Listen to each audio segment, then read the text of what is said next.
Textile designer Neha रोज की तरह उस दिन भी शाम को अकेली अपने फ्लैट में लौटी, परंतु वह रोज जैसी नहीं थी।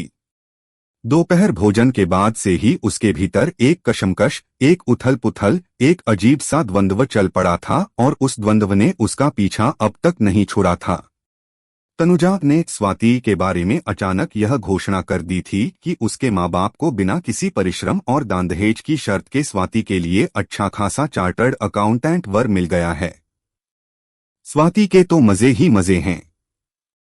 10,000 रुपये वह कमाएगा और 4-5 हजार स्वाति, 15,000 की आमदनी दिल्ली में पति पत्नी के ऐशो आराम के लिए बहुत है।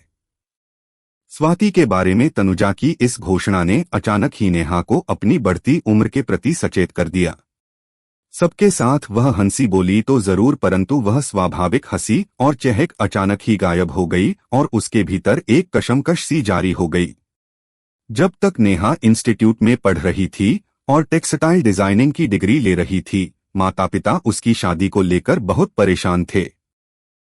लेकिन जब वह दिल्ली की इस फैशन डिजाइनिंग कंपनी में 4,000 रुपये की नौकरी पा गई और अकेली मजे से यहाँ एक छोटा सा फ्लैट लेकर रहने लगी, तब से वे लोग भी कुछ निश्चिंत से हो गए।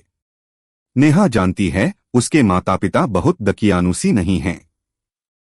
अगर वह किसी उपयुक्त लड़के का स्वयं चुनाव कर लेगी तो वे उनके बीच बाधा बनकर नहीं खड़े होंगे, परंतु यही तो उसके सामने सबसे बड़ा संकट था। नौकरी करते हुए उसे यह तीसरा साल था और उसके साथ की कितनी ही लड़कियां शादी कर चुकी थीं। वे अब अपने पतियों के साथ मजे कर रही थीं या शहर छोड़कर उनके साथ चली गई थीं। एक नेहा ही थी जो अब तक इस पसोपेश में थी कि क्या करे, किसे चुने किसे न चुने। ऐसा नहीं था कि कहीं गुड़ रखा हो और चींटों को उसकी महक न लगे और वे उसकी तरफ लपके नहीं। अपने इस ख्याल पर नेहा बरबस ही मुस्करा भी दी, हालांकि आज उसका मुस्कराने का कतई मन नहीं हो रहा था। अनिरुद्ध बाबू प्रायः रोज ही उसे कंपनी बस से रास्ते में लौटते हुए मिलते हैं। एकदम शालीन, सभ्य, शिष्ट, सतर्क, नेहा की परवाह करने वाले, उसकी तकलीफों के प्रति एक प्रकार से जिम्मेदारी अनुभव करने वाले, बुद्धिजीवी किस्म के, कम बोलने वाले, ज्यादा सुनने गुनने वाले। समाज की हर गतिविधि पर पैनी नजर, आंखों पर मोटे लेंस का चश्मा, गंभीर सा चेहरा, ऊंचा ललाट, कुछ कम होते जा रहे बाल, सदैव सफेद कमीज और सफेद पैंट ही पहनने वाले, जेब में लगा कीमती कलम, हाथ में पोर्टफोलियो के साथ दबे कुछ अखबार, पत्रिकाएं, किताबें।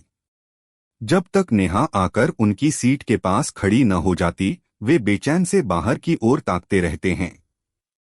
जैसे ही वह आ खड़ी होती है, वे एक ओर को खिसककर उसके बैठने लायक जगह हमेशा बना देते हैं।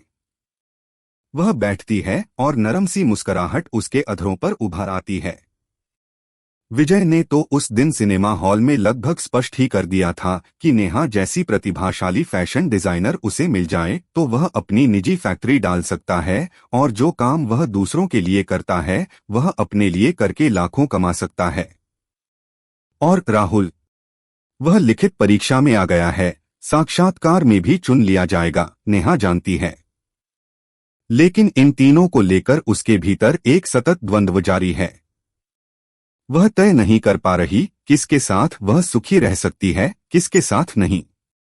नेहा, महत्वपूर्ण यह नहीं है कि इनमें से औरत किसके साथ सुखी रह सकती है। महत्वपूर्ण यह है कि इनमें से कौन है जो औरत को सचमुच प्यार करता है और करता रहेगा। औरत सिर्फ एक उपभोग की वस्तु नहीं है नेहा, वह कोई व्यापारिक उत्पादन नहीं है। और नेहा को लगा कि वह जीवन के सबसे आसन्न संकट से उबर गई है।